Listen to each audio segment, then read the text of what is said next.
series of videos for this year. I have, a couple of years ago, already created videos for BEA, and I will link them in the down bar so you can go visit them as well. However, I will warn you, they are very long, and there are 3 of them, and yeah. But they are full of good information, which is why I decided to kind of redo them, add in more, take out less, and make them a lot shorter. So this first video is going to be about the lines. Yeah. Let's face it, lines are an inevitability at BEA. They're going to take up probably a good 75% of your day. But it doesn't have to be a bad thing. The great thing about lines is that you can sit. This, of course, only applies to lines that are not in motion and the usually, of course, autographing session has not already commenced. This means, of course, that you have gotten to the line before this starts and you have nothing else to do. Sitting is good. Sitting saves your feet, and trust me, you will be wanting to save your feet by the end of the day. Another great thing about lines is that it does offer you the opportunity to meet people you wouldn't necessarily otherwise have met while at BEA. This, of course, applies more to if you are not with a huge group of friends. Not that that's necessarily going to deter you, but I have found in personal experience it is easier to meet new people if you're not surrounded by 5 of your closest friends from the book community, just because you tend to kind of talk to each other and not the people around you all the time. The great thing about meeting people in lines is that you are able to, because chances are you're going to be waiting with them for quite a while, really get to know them. This is a great opportunity to hand out any business cards you may make, which actually reminds me, I really need to get some new ones made up. The best trick I found when in line and using business cards, especially if the other person's using them as well, is to bring a pen with you and write on them, you know, what line you were in when you met with them, any distinguishing things about them, and yeah, it just helps you remember people later, and I don't know, I thought it was a great tool. But anyways, let's get back to lines. So while you're in this line, whatever line it may be, chances are, yeah, it will be quite a wait. I mean, this is just an inevitability, like I said. But it offers some amazing opportunities for you. Number one, it allows you to very nicely ask the people around you in line if they can hold your spot while you go pee. And trust me, that is a thing that you definitely should take advantage of, especially if it's a line where you're in it an hour early. Yeah, you're not going anywhere anyway. So if you're able to leave like a bag or something for someone to watch, not something that contains any personal information or personal documentation or money or anything like that. I'm talking like a bag of books, people, not like your purse.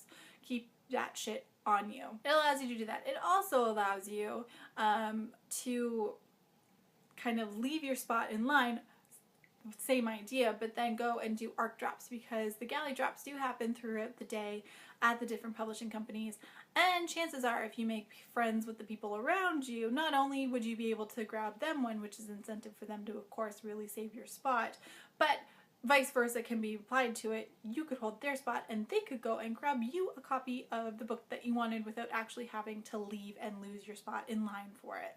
One of the big problems that you're going to run into in lines is not necessarily knowing exactly where it starts. So I found that the best thing is to always, always, always ask and not assume that you are going to be the first person in line, because that never ends well.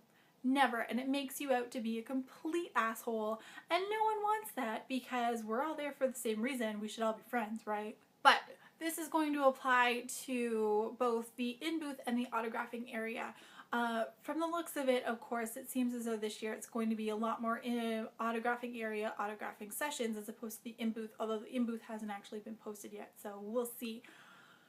But there are differences between the two. So when you're dealing with an in-booth autographing session, there are a few differences than the actual autographing area. Number one is that they don't actually want people lining up at the in-booth autographing sessions before the event is really supposed to happen. Chances are they're going to let you do so maybe be as early as a half an hour before, but it's more than likely going to be closer to like 15 minutes before the actual autographing session is supposed to happen. We people, we are sneaky. People are going to get there anywhere up to or over an hour before this signing is going to happen. And what they're going to do is mill around so that it looks like they're not actually lining up, but they are totally lining up. These are called secret lines, people, and they exist. So beware. The best thing you can do is ask someone in the area that looks like they may be doing the same thing you're doing, and then you can start talking and wait together, and then inform other people that no bitch, you go behind us because we were here first. Only say it a lot nicer than that because we all want to be polite to each other. The other thing with in-booth autographing sessions is that they don't want you blocking any of the alleys or corridors that are on the convention floor. So what usually happens is they'll have like one of their volunteer people kind of policing exactly how the lineup's going to go once it actually starts happening. This means usually the line is going to be very, very spread out. The best thing you can do is ask, are you the end of the line? Does the line continue? You really don't want to be a jerk and butt in front of people. Then we come to the autographing area lines. Now, these are going to be the craziest lines you might have ever gone in, except maybe excluding places like Disneyland. The problem you run into with autographing lines is that, or the autographing area lines, is that they are really, really close together once they exit the initial, like, usually blue partition areas. The lines are going to be pretty close together and in cases kind of overlapping. Best thing you can do is, again, ask if the person that you approach is actually the end of the line. It really boils down to being a polite person and humanity and all that jazz.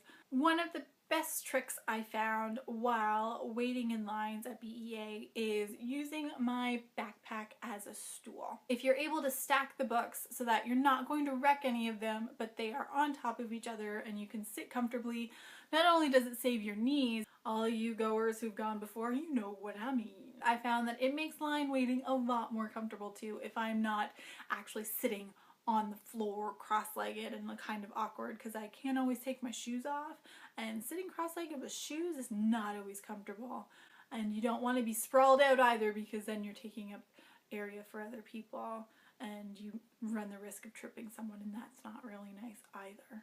Okay, I think that's it for lines. I kind of shudder to think how long this video is going to actually end up being because oh, necessary evil. So stay tuned for more in my BEA series. For videos, I will have, hopefully, I will have them all posted by the time actually BEA rolls around in a month. A month. Can you believe it? It's a month. Yeah, so comment in the down bar. Let me know if you're going because I would love to meet people. It's always fantastic. I'll give you a business card as long as I get them printed in time. And yeah, let me know if you have any other tricks for lines or tips that I failed to remember to cover. And yeah, write it all down below. And I'll see you guys next time. Bye!